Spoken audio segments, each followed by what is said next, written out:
RCDC2021 のブース紹介、今回はホビーウィングジャパンさんの方にねやってまいりました。はい、ご担当の方お名前お願いします。はい、私秋元と申します。よろしくお願いします。はい、僕全然知らなかったんですけども、はい、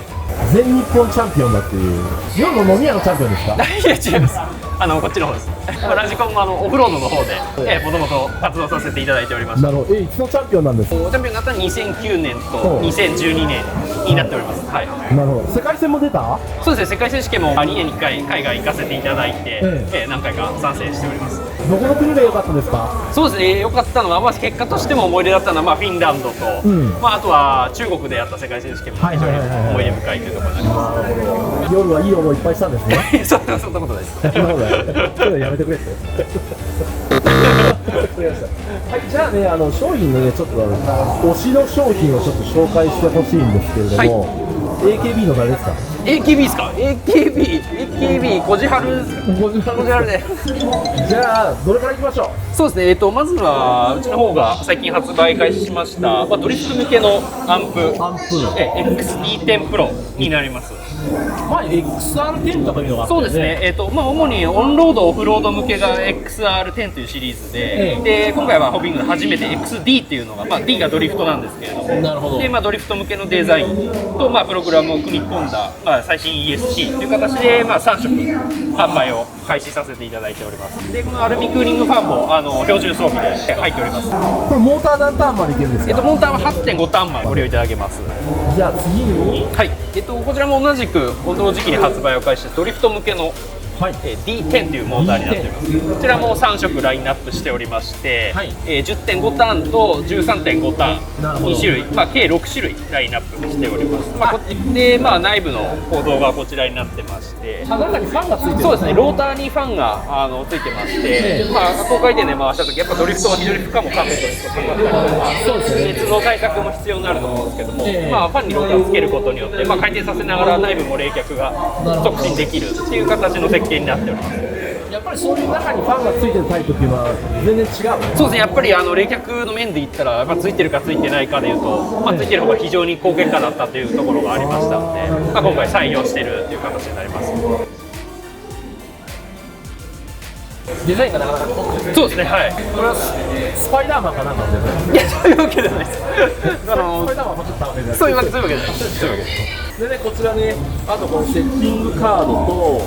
あとこのこれは OTA プログラマー。これは Bluetooth でアンプの設定を変えられる。ああ、なるほど。Bluetooth いいですね。そうですね。で、車にこのままアンプの横に接続した状態で走行させることも可能ですので、ただ電源はアンプの電源自体は1回オンオフをしないと再起動ができないっていう仕組みで、操縦台の上からスマホでアンプの設定が変えられる。で、セッティングデータとかも全部アプリ上に保管ができるっていうので、なるほど。調子がいいセットがあったらそれ保管しといて、またいろいろ変えてまた元に戻すことが。じゃあ次、このキャパシターなんですけれども、無極性キャパシター、これをつけるメリットというのは？そうですね、やっぱりもうそもそも無極性キャパシターっていうのは、デザイン上も非常にブラックでまとめられているということももちろんなんですけれども、やっぱりアンプ自体、ホビーイングのものですと、逆接保護回路が内蔵されてまして、状況にはよるんですけれども、基本的に一瞬のこの電流の流れの逆接であれば、対処できる回路が入ってます。ただそれにプラスして無極性キャパシターをつけることによって、アンプで逆電流流してしまって、通常のキャパシターで逆電流流すとキャパシターが破損してしまうんですけども、それを無極性つけることによって、さらなる防止ができる。多少ちょっとここは数値とかでは明確には難しいんですけれども、その辺の防止策としては、最大限活用できる。で、サイズ的にも2種類あって、単純に大きい方がサイズ容量が大きいので、でメカスペースとか問題ないっていう方であれば、大きい方をつけるっていう方で、選択される方もいらっしゃいますね。これ万が一逆接しちゃって、でその後も使えるなっていう風だとしますよね。そういう場合っていうのはキャパシター交換した方がいいんですか？そうですね、理想を言うんであればやっぱりキャパシターにも負荷がかかっているので、1回逆接してしまったらキャパシター交換するっていうのは、基本的には推奨させていただいています。それは普通のキャパシターとかでもそうですもんね。そうですね、無極性ではなくて普通のキャパシターでしたらもうほぼ 100% と言っていいぐらい絶対交換した方が良いです。見た目では破損してなくても要はそうですね、この3連のうちの1つだけが破損してしまっているとかってなると、やっぱり蓄電ができ少なく容量少なくなってしまいますので、その分はやっぱり交換してあげた方が一番いいと思います。ちなみに、こいつをつける場合は、こいつを外してつける。そうですね、ハンガーで取り外してつけていただくっていう形で、まあこういう有線でやりたい人はこっちのやつを買って。そうですね、こちらの方が逆に言うと、有線で表示される項目も単純なので、これは正直一番分かりやすい。なるほど。でこちらはファームウェアの書き換えとかも全部できますので、そういった意味ではこっちの方がより細かな設定が行えるところはメリットではありますね。で、これモーターの方ですね。そうですね、こちらはドリフト向けというわけではないんですけれども、ヘイジャーの方で取り扱っている、他の種類のモーターになってます。主にオンロード、オフロードで使えるモーターですね。でこちら振角調整が可能なタイプだったりはするんですけれども、そうですね、こちらはモディファイモーター 8.5 ターンとか、こちら 17.5 ターンで、こちらが、最近、初中級者の方で使ってる方多いんですけど、ジャストックシリーズといいまして、振角が固定されてるタイプなんで、イコールコンディションのレースとかでは非常に重宝されてる種類の